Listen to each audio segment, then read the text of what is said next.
If you are thinking about buying a home in the near future, then you will most likely be making an appointment to see those properties. Today, we will tell you how you can help your agent and make the most out of those home showings.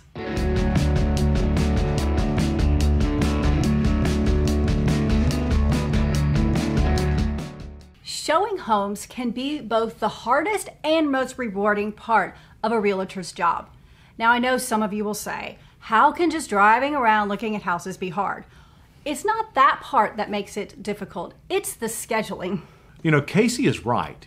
If you're attempting to book 8 homes in a 4-hour period on a Saturday afternoon, then you're not only juggling your client's time, you're juggling the time of the people that live in possibly 7 of those homes. And you also have to remember this.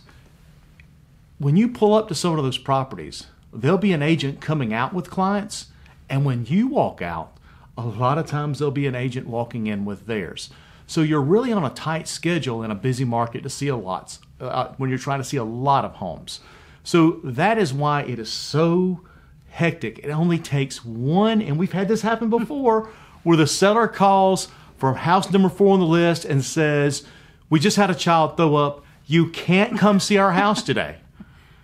And now you have an opening in the middle of your showings and you're scrambling, or they call, and this is the worst, "Hey, we just accepted an offer."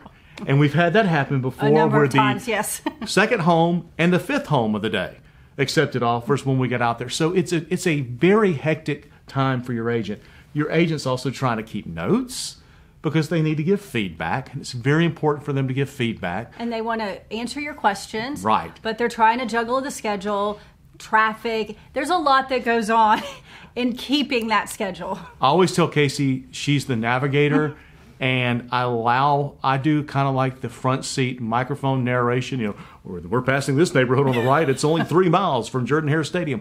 And at the same time, she's in the back saying, "Oh, you know, this is where we go to the doctor. This is where our dentist is," filling people in on what things are around their neighborhood. So it is a very, very, very difficult thing for your agent to schedule those homes. And there's one thing that you can do to help your agent. Be on time. Yes. Nothing wrecks a potentially great afternoon of showings like a late start. Getting too far behind can cause your agent to have to cancel some showings, often at the last moment. And what's the problem with that? You might say, well, just picture this.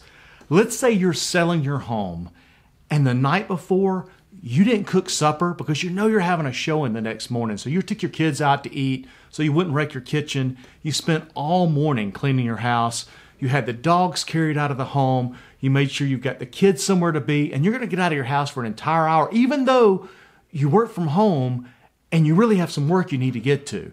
So you do all that, and 15 minutes before you're supposed to have this home showing, an agent calls and says, "We're sorry, they canceled their showings today." Or, "Hey, we're running late. Can we come 30 minutes, an hour later?" Well, that's a lot for the people that live in the home to reschedule. I mean, I know they understand that they're selling their home and they might need to be flexible, but just think about it if you were trying to sell your home, about time constraints for you too. And again, you're at some point could be in a potential situation where you're negotiating to try to get the best deal you can for this home. And if you're the one that made them stay out 40 minutes past their infant child's bedtime and they didn't get any sleep the night before, that could weigh a little bit heavily on your negotiations later on. Next, do your homework. Your agent is going to be sending information regarding several properties that might or might not fit your criteria. If you know that some of those properties won't work, remove them from your list. That's right. You don't want to book a showing at a house that you have no intentions of buying. Again, back to what we said earlier, especially if it's occupied, those people took time out of their lives to get that home ready for you to come see it. Take good notes. Your agent should have a notebook and a pen for you if you get into the car with them so that you can take notes about the properties. Now, I know you're saying, why would I need notes? I promise you, if I show you 8 houses on a Saturday afternoon when we stop somewhere because she's going to want to eat when it's over with to discuss it, you're going to be confusing two of the houses at some point. You know, which one of those houses had the really nice master bath? Which one of those houses had the great backyard? Write some things down. I know you can go back and look at it on the internet, but it is very, very important that you help your agent by writing down what you like about the home and what you dislike about the home, and share that information. Because when I list houses, I love for the buyer's agents to call me and say, our clients loved this, but they didn't like this. Right. So I can let my sellers know if it's something we can change, that maybe we ought to change it. So we're telling you all this so that when you start searching for that home, it's a smooth process. Well, as smooth as it can be. Right. They're never going to be perfect, but I promise you, if you plan ahead, it does really, really, really, and you do your homework a little bit, it does really, really make for a good afternoon in the car. And it can be fun. It can be a lot of fun, and a lot of times you end up with a meal out of it. Yes, because I love to eat. Yeah. We hope this helps you in your search for buying your home.